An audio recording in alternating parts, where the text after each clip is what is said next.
39 নং 5 নং চেৰভাং সমষ্টিত বিজেপিৰ নতুন মুখৰ সন্দৰ্ভত প্ৰতিক্ৰিয়া যুৱ নেতা কিশোৰ শৰ্মাৰ 39 নং 5 নং চেৰভাং সমষ্টিৰ পৰা বিজেপি দলৰ প্ৰাৰ্থিত্ব প্ৰত্যাশী কিশোৰ শৰ্মাই এতিয়া সমষ্টিৰ চুকে কোণে গৈ দলৰ সাংগঠনিক ভেটি মজবুত কৰাৰ স্বাৰ্থত গ্ৰহণ কৰিছে সক্ৰিয় ভূমিকা। এগৰাকী নিষ্ঠাবান দলীয় কৰ্মী হিচাপে কিশোৰ শৰ্মাই বহু আগৰে পৰাই বিজেপিৰ সক্ৰিয় কাৰ্যকৰ্তা হিচাপে বিগত সময়ত ব্যৱসায়িক সূত্ৰে পশ্চিমবংগত থকা কালৰে পৰাই বৰ্তমানলৈও বিজেপিৰ সৈতে জড়িত হৈ আছে। News desk report Arunodoi Assam.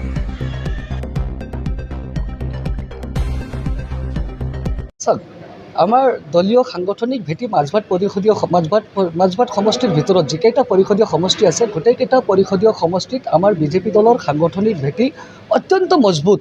ইয়াত আমি সভা সমিতি নকৰিলেও হয়, তথাপিও আমাৰ দলৰ নিৰ্দেশ অনুযায়ী ৰাজ্যিক কমিটিয়ে দিয়া নিৰ্দেশ মৰ্মে জিলা কমিটি আৰু মণ্ডল কমিটিয়ে প্ৰত্যেক গাঁৱে গাঁৱে সোমাই দলৰ সাংগঠনিক ভেটি সক্ৰিয় কৰি আছে। চাওক, ৰাইজে বিচাৰিছে বুলিয়েই যে আমি প্ৰাৰ্থিত্ব পাব পাৰোঁ সেয়া নহয়। যদি আমাৰ বিজেপি দলত কি আছে, বিচৰা ধৰণেই একো নাপায়। যিজনে বিচাৰে তেওঁ একো নাপায়। দলে যাক দিব বিচাৰে, দলে যাক উপযুক্ত বুলি ভাবে তাক দি আহিছে আৰু তাক দি থাকিব। ইয়াত ৰাইজে কি কৈ আছে কি কোৱা নাই বুলি কৈ কথা নাই। দলে যাক উপযুক্ত বুলি ভাবে দলৰ সিদ্ধান্ত হ'ল চূড়ান্ত সিদ্ধান্ত। চাওক, এয়া হ'ল মই বিগত বহু বছৰ ধৰি পশ্চিমবংগতো আজি 12 বছৰ আগত পশ্চিমবংগতো মই ৰাজনীতিত জড়িত আছিলোঁ।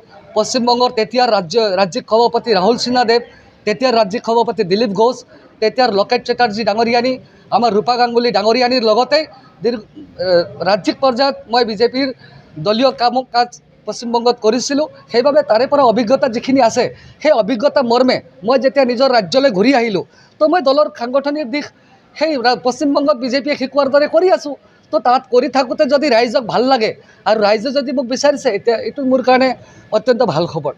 হয়, বুজি পাইছোঁ মই আপুনি কি ক'ব বিচাৰিছে। চাওক, অন্য দলৰ কথাটো আমি নকওঁ। পৰচৰ্চা যিহেতু বেয়া, পৰচৰ্চা কৰাতকৈ নিজৰ ওপৰত চৰ্চা কৰাটো ভাল। তথাপি আপুনি যিটো দলৰ কথা কৈছে তেওঁলোকৰ ইয়াত কি আছে কি নাই আপোনালোকে জানে। যি সময়ত 17 বছৰ ৰাজত্বকালত BPFৰ 17 বছৰ ৰাজত্বকালত ৰাইজসকল অতিষ্ঠ হৈ এটা বিকল্প বিচাৰিছিল আৰু সেই বিকল্পৰ সময়ত 5 নং পৰিষদীয় সমষ্টিত এটা স্থানীয় হাঁহিমুখ থকা এটা দীপক বৰাল নামৰ UPPL প্ৰাৰ্থী যুৱক এজনে প্ৰাৰ্থিত্ব পাইছিল। তথাপিও তেওঁ পৰাজয় হৈছে। তেওঁ স্থানীয় আছিল, তথাপিও পৰাজয় হৈছে। তেওঁ যুৱ নেতা আছিল, তথাপিও পৰাজয় হৈছে। 17 বছৰত ৰাইজবিলাক অতিষ্ঠ হৈ আছিল, তথাপিও পৰাজয় হৈছে। আজিৰ তাৰিখত সেই 17 বছৰত ৰাইজ অতিষ্ঠ হোৱাও নাই। কিছু ৰাইজ BPF-মুখী হৈছে, কিছু ৰাইজ BJP-মুখী হৈছে। তো সেই যুৱ নেতাও নাই, সেই স্থানীয় লোকো নাই। গতিকে মই তেওঁলোকক ফেক্টৰ বুলি নাভাবোঁ। প্ৰথম কথা হ'ল, য'ত তেওঁলোকে সভা পাতিছিল, গৌৰৱ গগৈ ডাঙৰীয়াই য'ত সভা পাতিছিল ওৰাঙত, যোৱাকালি ওৰাঙৰ স্থানীয় লোক এজনো নাছিল। মই দেখিছোঁ যে ৰৌতা সমষ্টিত কেইবাটাও সংখ্যালঘু মানুহৰ লগতেই যিসকলে গৌৰৱ গগৈৰ নীতি আদৰ্শক ভাল পায়, ব্যক্তিগতভাৱে গৌৰৱ গগৈক ভাল পায়, তেওঁক চাবলৈহে 2-4জন আহিছিল, অন্যথা একো দেখা নাই তাত। চাওক, দাবীদাৰ বুলি কওঁতে ইতিমধ্যে মোৰ 5 নং পৰিষদীয় সমষ্টিৰ যিকেইটা BCDC আছে প্ৰত্যেকটো গাঁৱত, BCDCৰ আণ্ডাৰত থকা প্ৰত্যেকটো গাঁৱত ইতিমধ্যে আমাৰ যুৱ শক্তিয়ে প্ৰৱেশ কৰি ঘৰে ঘৰে যোৱা কাম সমাপ্ত কৰিছে। মেক্সিমাম ঘৰত 5 নং পৰিষদীয় সমষ্টিৰ মেক্সিমাম ঘৰত যুৱ শক্তিয়ে ইতিমধ্যে তেওঁলোকৰ ঘৰে ঘৰে যোৱা যাত্ৰা আৰম্ভ কৰিছে আৰু কেইবাটাও গাঁৱত শেষ হৈছে। আপুনি স্বাস্থ্য সেৱাৰ সৈতে জড়িত হ'ব বিচাৰে নেকি?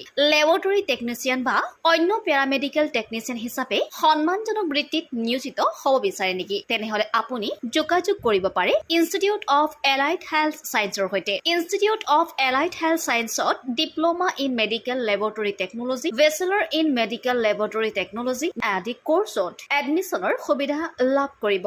ইনষ্টিটিউট অফ এলাইড হেল্থ ছায়েন্সত উপলব্ধ সকলোবিলাক কোৰ্চে university recognize course. Institute of allied health ছায়েন্সত এডমিশ্যনৰ বাবে যোগাযোগৰ ঠিকনা তেতেলিয়া LP স্কুলৰ সমীপত, গুৱাহাটী। ফোন নম্বৰ 6000626381 বা 6001089572।